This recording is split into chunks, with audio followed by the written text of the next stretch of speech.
Ivan Gunawan memperkenalkan anaknya kepada Boy William.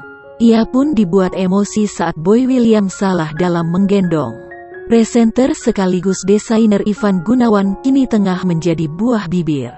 Pasalnya, ia baru saja memiliki anak. Belum lama ini Ivan memperkenalkan anaknya kepada Boy William. Boy pun tak mampu menyembunyikan rasa keheranan. Ivan menyadari keputusannya merawat boneka sebagai anak dipandang miring oleh orang lain. Meski begitu, pria yang akrab disapa Igun tersebut tak mau ambil pusing. Boy pun berkesempatan untuk mencoba menggendong salah satu anak Igun. Namun, aksinya justru membuat Igun emosi. Igun merasa Boy salah dalam menggendong anaknya. "Gini megangnya." "Enggak gitu," seru Igun. "Dia enggak akan kesakitan," ucap Boy menenangkan.